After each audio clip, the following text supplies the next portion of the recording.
Le tribunal correctionnel de Basse-Terre vient d'avoir à juger une affaire de mœurs d'une gravité exceptionnelle. Une affaire de pédocriminalité en famille.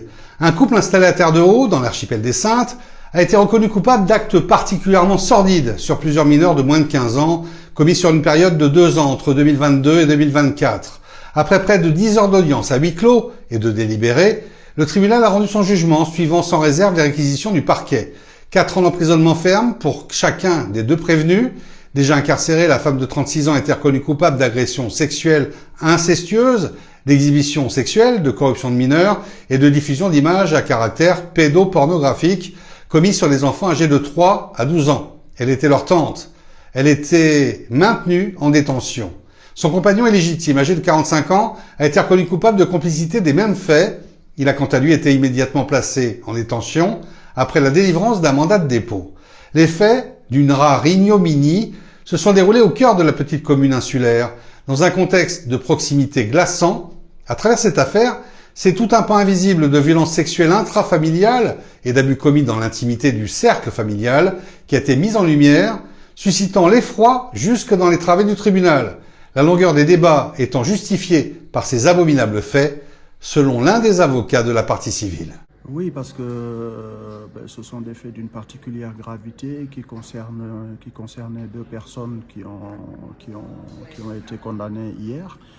Et aussi de l'autre côté, pas mal de victimes, de parties civiles, des mineurs, donc des enfants.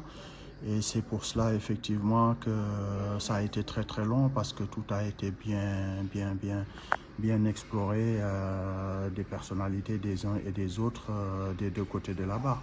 Voilà. Donc, Ce qui peut, quelque part, soulager les familles des victimes et les victimes, c'est déjà cette décision très rapide prise par le tribunal correctionnel basse-terrien, et puis le fait qu'on ait justement apporté une réponse rapide. oui, il faut vraiment saluer l'action de la justice parce que les faits ont été découverts par les parents, on va dire, à la fin du mois de juillet. Des plaintes ont été déposées et assez rapidement, l'action judiciaire a été mise en œuvre.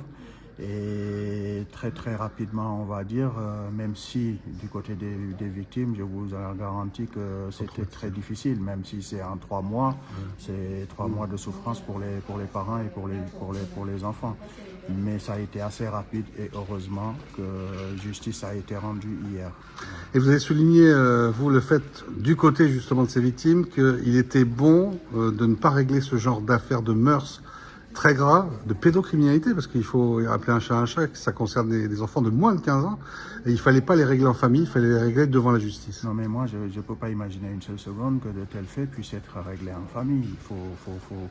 Et puis surtout, il faut arrêter d'avoir honte. C'est pas aux victimes d'avoir honte, c'est pas aux parents De culpabiliser, des enfants d'être coupables, se sentir coupables de raser les murs.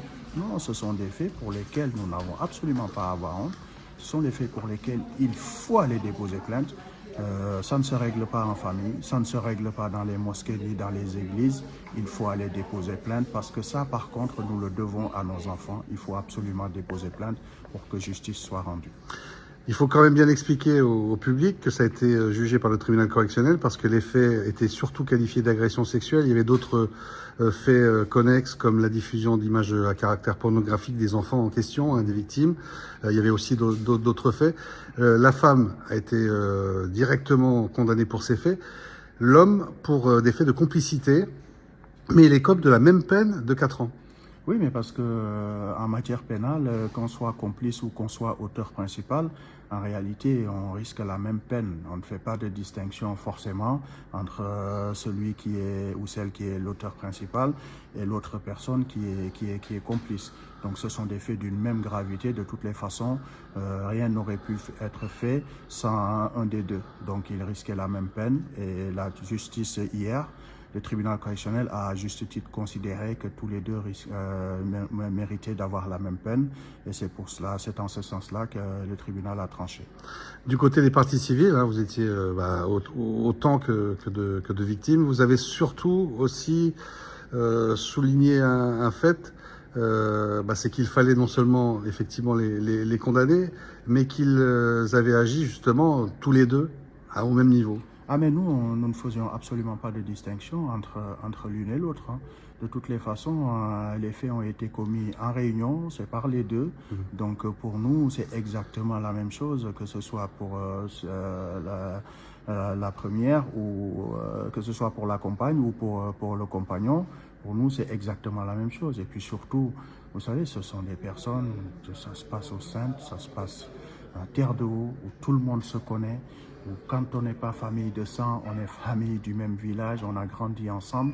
Donc imaginez la détresse, la souffrance des parents, la souffrance des enfants d'avoir subi de tels faits aussi ignobles, mais par des gens qu'on côtoie au quotidien, quoi. Ouais, et la consternation même de la population, puisque vous le dites, tout le monde se connaît. Ah mais bien sûr. Tout le monde est consterné, toujours aujourd'hui. Bien sûr, mais je tiens quand même à le dire, parce que bon, moi, des échos que j'ai, c'est que certains au Saintes s'amuseraient à faire croire que tout cela n'est que machination, qu'il n'y a rien de vrai.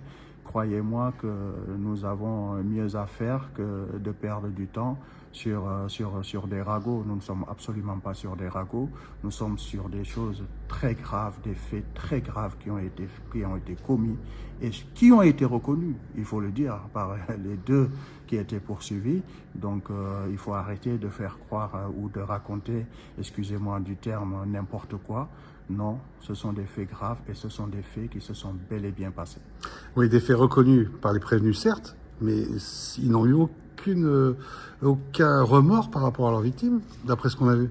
Ben, en tout cas, nous n'avons pas senti du côté des parties civiles que les faits, même s'ils ont été reconnus, qu'on a pris vraiment la mesure de la gravité des faits. Voilà. Nous, c'est le sentiment qu'on avait. On avait plutôt le sentiment que c'était minimisé, qu'on nous donnait des explications qui n'étaient absolument pas sérieuses et qui, quelquefois même, étaient fallacieuses. Les très jeunes victimes font désormais l'objet d'un suivi psychologique dans l'espoir de limiter les séquelles profondes laissées par ces actes d'une extrême gravité. Si les conseils des parties civiles ont salué la dignité des familles tout au long de la procédure, soulignant avec force la nécessité de renforcer les dispositifs de protection de l'enfance, les avocats de la défense, eux, ont préféré garder le silence.